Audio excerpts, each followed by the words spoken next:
you must do to win in this business is you need to invest in yourself and your business. Okay.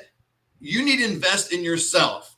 Too many people, what they want to do is they want to try something on their own. Now, I've done this before. I can speak from experience.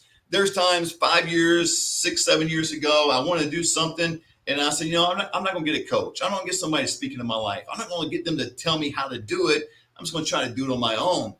And most often I was not successful. I really wasn't. You need to find somebody who's done the business and get with them and learn. I'm telling you, you will expedite the process, but that's investing in yourself. If you're not willing to invest in yourself, I doubt very seriously you're going to be willing to invest in someone else. Okay.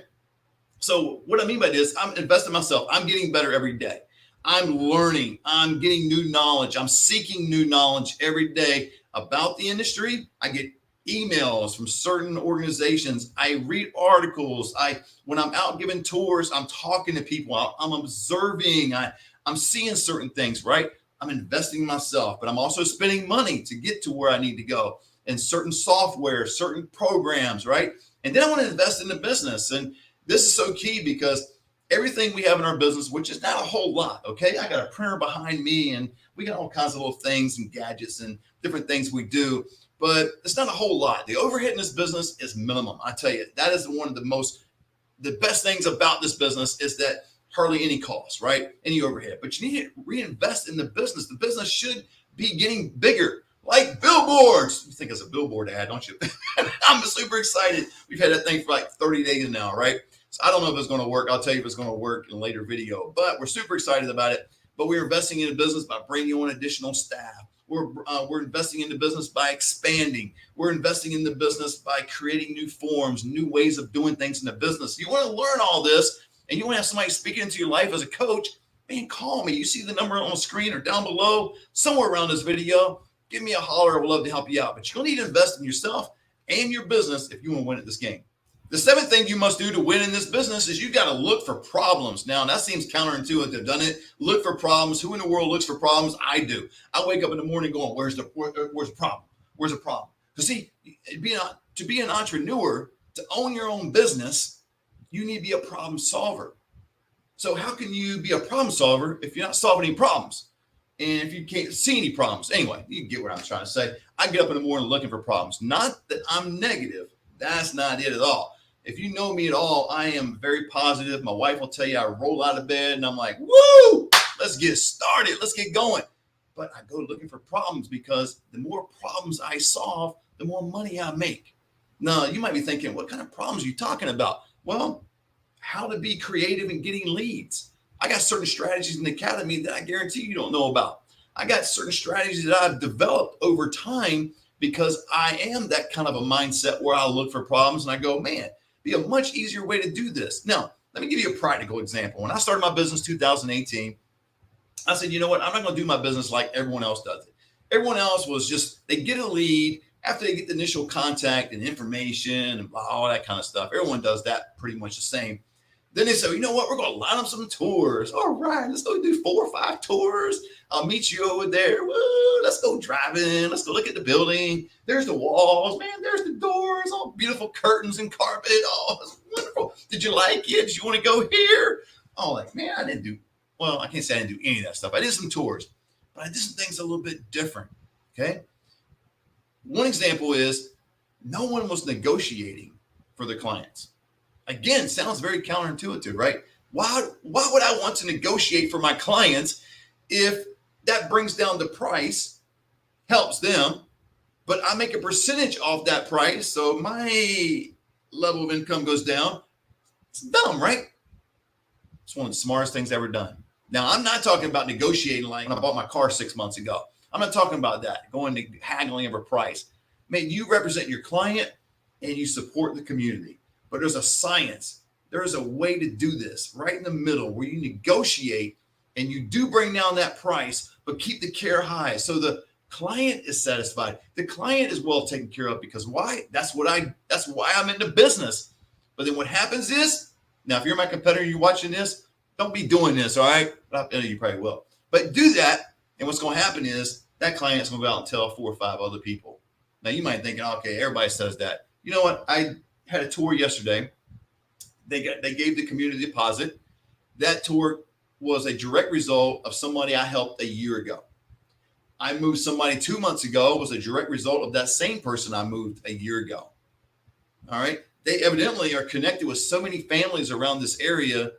And because I helped the first family that way, saved them hundreds of dollars. I don't remember exactly. I usually save them a couple $100. Sometimes I save them as much as $1,500 a month, which, man, the grand scheme of things, that's 18 G's, man, for the year.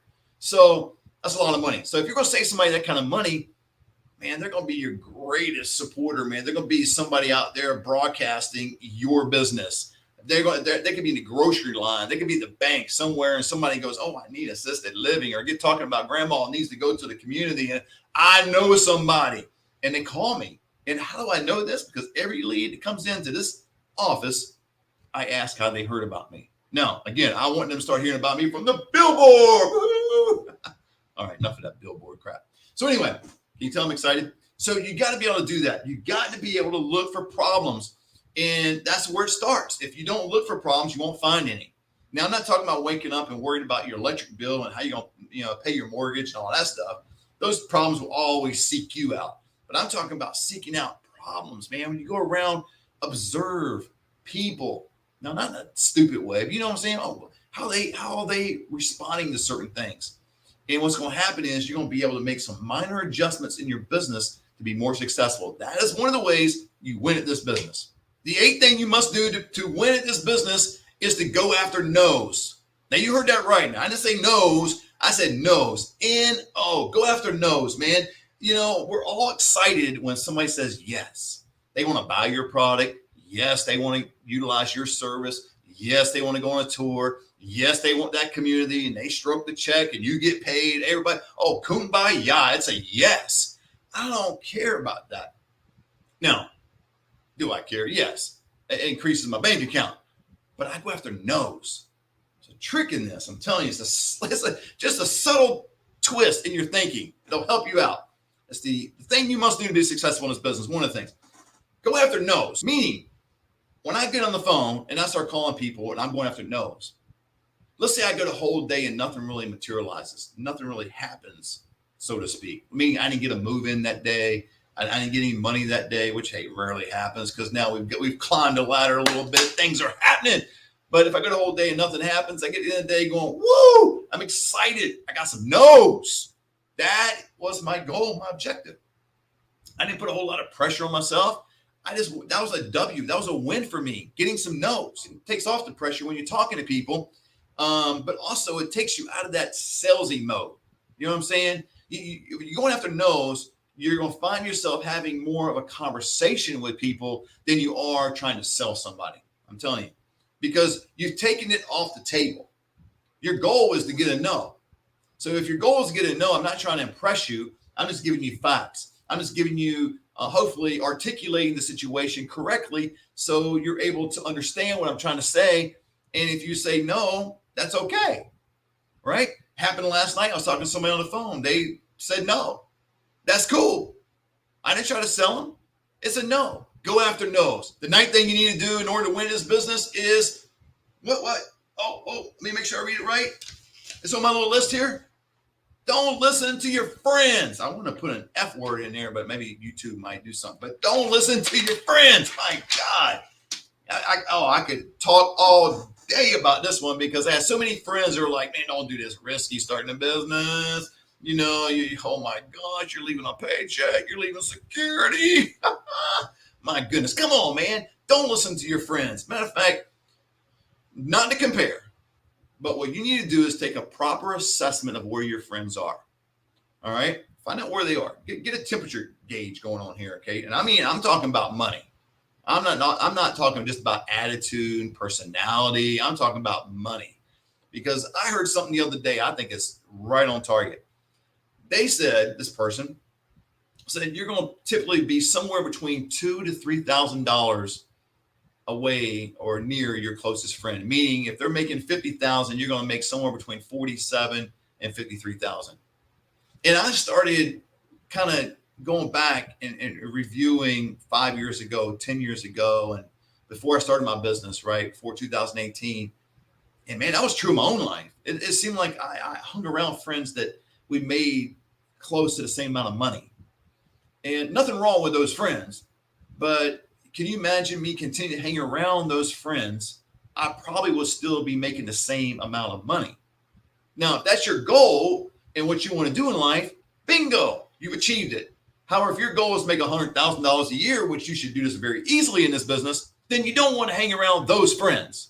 You need to hang around some other friends. You want to get to the $500,000 mark. You want to continue.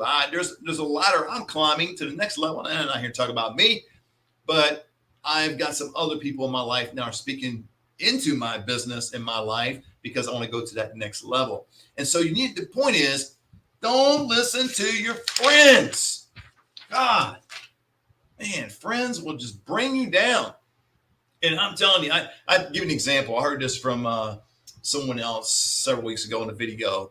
And the person said, get around other people, go to your friends or people you hang out with and say, boy, I look good today. And find out soon thereafter the negativity, I can't say the word, the negativity that comes out of their mouth by them saying, you look good, you stuck up, what are you all that? They don't want the best for you. So make sure you're around some friends that want the best for you, make more money than you, hopefully, stretch you. Even if they don't make more money, at least they're positive and they're cheering you on. But ultimately, don't listen to your existing friends if you want to win this business. The 10th thing you must do to be successful in this business and to win at this game is you've got to stay motivated and focused. Now, why do I say that? Is because there's going to be days where you don't do a whole lot. Meaning you're going to get slapped around in this business. There's people that are doing this business and are doing it very well. Some of my students in 20 different states are doing it very well. You might get squashed in those states. I don't know. But if you have a bad day, stay motivated, man. Tomorrow brings on a new day, new opportunities, right? And you got to stay focused. Again, why are you doing this? Comes all the way back to the first step of clarity. Why are you doing it? You're staying focused. You're staying just focused on your goals, what you want to achieve. And you do all that, I'm telling you, these 10 things, you will be successful in this business. You will win at this business. If you want to dialogue more about this business, simply click the link below. You can watch a webinar, give me a call. Again, my phone number is around this video somewhere. Give me a holler, man, text. I would love to talk to you about this business and how we started. More importantly, how you can start and how you can turn your financial life completely around by helping other people at no charge and making the money you greatly deserve.